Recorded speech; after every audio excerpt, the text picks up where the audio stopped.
Hello बच्चों, चलिए इस प्रश्न को पढ़ते हैं और समझते हैं कि प्रश्न में हमें क्या दे रखा है। ठीक है, तो प्रश्न हमें बोला है यहाँ पे कि अभिकथन पहला हमारा है कि जो असर्शन है वो बोला है, एक दुकान में 5 प्रकार की आइसक्रीम उपलब्ध है, एक बालक 6 आइसक्रीम खरीदता है। वक्तव्य पहला है कि बालक द्वारा 6 आइसक्रीम खरीदने के तरीकों की संख्या 10C5 है। ठीक है, कारण में रीजन में है कि वक्तव्य दूसरा कि बालक द्वारा 6 आइसक्रीम खरीदने के विभिन्न तरीकों की संख्या 6A तथा 4B को एक पंक्ति में व्यवस्थित करने के विभिन्न तरीकों की संख्या के बराबर है। ठीक है, तो दिए गए विकल्पों में कौन सा विकल्प सही होगा ये हमसे पूछा गया है। तो चलिए इस प्रश्न को हल करने से पहले हम मुख्य अवधारणा को देख लेते हैं। तो मुख्य अवधारणा, तो यहाँ पे हम बात करते हैं सबसे पहले, अगर मान लो मेरे पास यहाँ पे n चीज़ है। ठीक है, n वस्तु है मान लो। ठीक है, n वस्तु है और मुझे इन वस्तुओं को r लोगों में विभाजित करना है। ठीक है, r लोगों में इन n वस्तुओं को r लोगों में विभाजित करना है। ठीक है, तो यहाँ पे हम जानते हैं चूंकि r लोगों को हम किसी भी तरीके से वस्तुएं दे सकते हैं। ठीक है, हम n वस्तु को r लोगों में विभाजित करना चाहते हैं इस तरह से कि यहाँ पे हम लिखते हैं इस तरह से कि प्रत्येक व्यक्ति ठीक है, प्रत्येक व्यक्ति या तो कोई वस्तु लेगा, कोई वस्तु पाएगा। ठीक है, कोई वस्तु पाएगा या नहीं पाएगा। ठीक है, मतलब क्या बोल रहा हूँ मैं कि r लोगों में मैंने विभाजित किया है n वस्तु को, तो हो सकता है पहला व्यक्ति के पास दो वस्तु गया हो, दूसरे व्यक्ति के पास 3 वस्तु, चौथे व्यक्ति के पास कोई भी वस्तु नहीं गया हो। ठीक है, तो इस तरह से हम क्या बोलते हैं कि या तो वो व्यक्ति जो है, प्रत्येक व्यक्ति या तो वस्तु पाएगा या तो नहीं पाएगा। ठीक है, तो यहाँ पे वस्तुओं की संख्या हमारा कोई भी फिक्स नहीं है। ठीक है, तो इस तरह से हम क्या बोल सकते हैं कि मान लो r लोगों में विभाजित करना था, वो r लोग x1 x2 x3 से लेके xr थे। ठीक है, तो इन लोगों में मैंने विभाजित किया, तो इन लोगों में सब वस्तुओं को मिला के जो संख्या होगी वो फिर से n ही होगी क्योंकि n वस्तु था हमारे पास।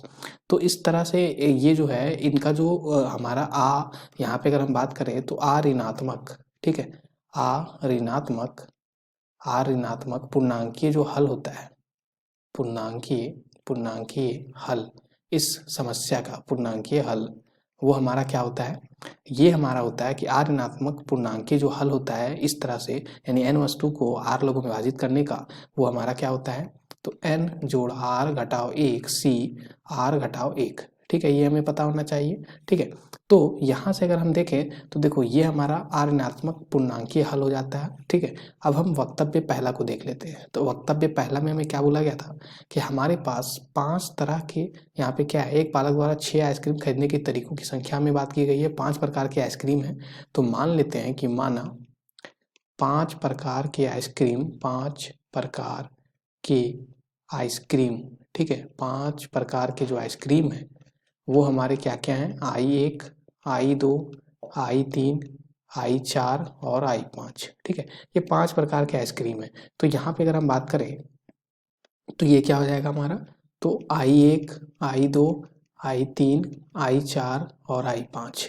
ठीक है, ये 5 प्रकार के आइसक्रीम हैं और इन आइसक्रीमों से हमारे जो 5 प्रकार के हैं उनसे हम कुल 6 आइसक्रीम लेना चाहते हैं। ठीक है, 6 आइसक्रीम बालक हमारा क्या करता है, यहाँ पे जो दिया गया है, ठीक है, जो बालक है वो 6 आइसक्रीम खरीदता है। ठीक है, तो यहाँ से हम देख सकते हैं कि ये हमारा कि कहीं ना कहीं इसी तरह का है हमारा समस्या कि हमारे पास n वस्तु था तो हम r लोगों में कैसे विभाजित करते। ठीक है, तो उसी तरह से यहाँ पे हमारे पास 6 आइसक्रीम है और उनको 5 तरीकों से हमें लेना है। ठीक है, तो यहाँ पे क्या हो जाएगा, तो इसका जो हमारा ऋणात्मक, ठीक है, ऋणात्मक पूर्णांकीय,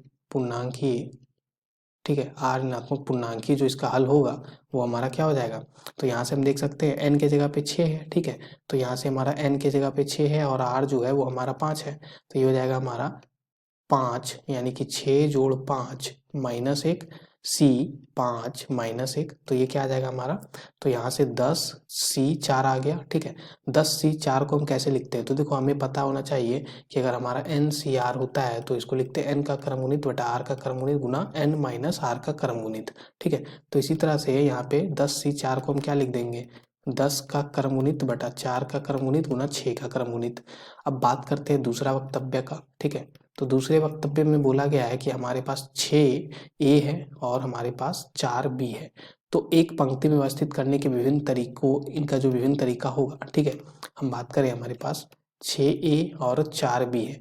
इनको एक पंक्ति में हमें यहाँ पे इनको एक पंक्ति में इनको हमें क्या करना है, व्यवस्थित करना है। तो उसका तरीका हम यहाँ पे बात करने वाले हैं। तो व्यवस्थित करने का तरीका, व्यवस्थित, ठीक है, व्यवस्थित करने का तरीका, करने का जो तरीका होगा वो हमारा क्या हो जाएगा। देखो हमारे पास कुल जो यहाँ पे संख्या है 6 जोड़ 4 यानी कि 10 है। तो ये हो जाएगा 10 का क्रमगुणित बटा, अब देखो ये जो 6 है वो हमारे समान है, क्योंकि ए सब में होगा, तो 6 हमारे ए समान है।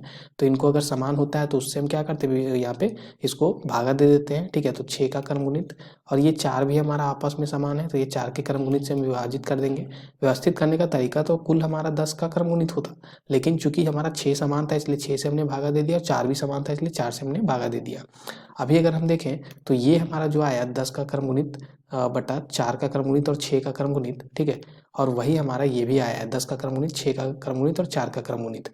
अब देखते हैं, दोनों हमारा जो दूसरा वक्तव्य है वो बिल्कुल सही बोला गया पहला के लिए, लेकिन यहाँ पे अगर हम पहला का देखें तो पहले में हमें 10c5 बोला गया था।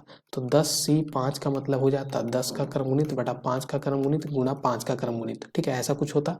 लेकिन हमारा 4 का क्रमगुणित और 6 का क्रमगुणित आया था, इसलिए ये हमारा असत्य हो जाएगा, ठीक है। तो ये कथन तो असत्य है, लेकिन जो दूसरा कथन है वो हमारा सत्य है, ठीक है। तो दूसरा कथन हमारा सत्य है, ठीक है। तो यहाँ से हमारा कौन सा विकल्प हो जाएगा, ए असत्य है लेकिन आर सत्य है, यानी विकल्प जो है हमारा चौथा सही हो जाएगा इस प्रश्न के लिए। आशा करते हैं आपको इस प्रश्न का हल समझ में आ गया होगा। धन्यवाद बच्चों।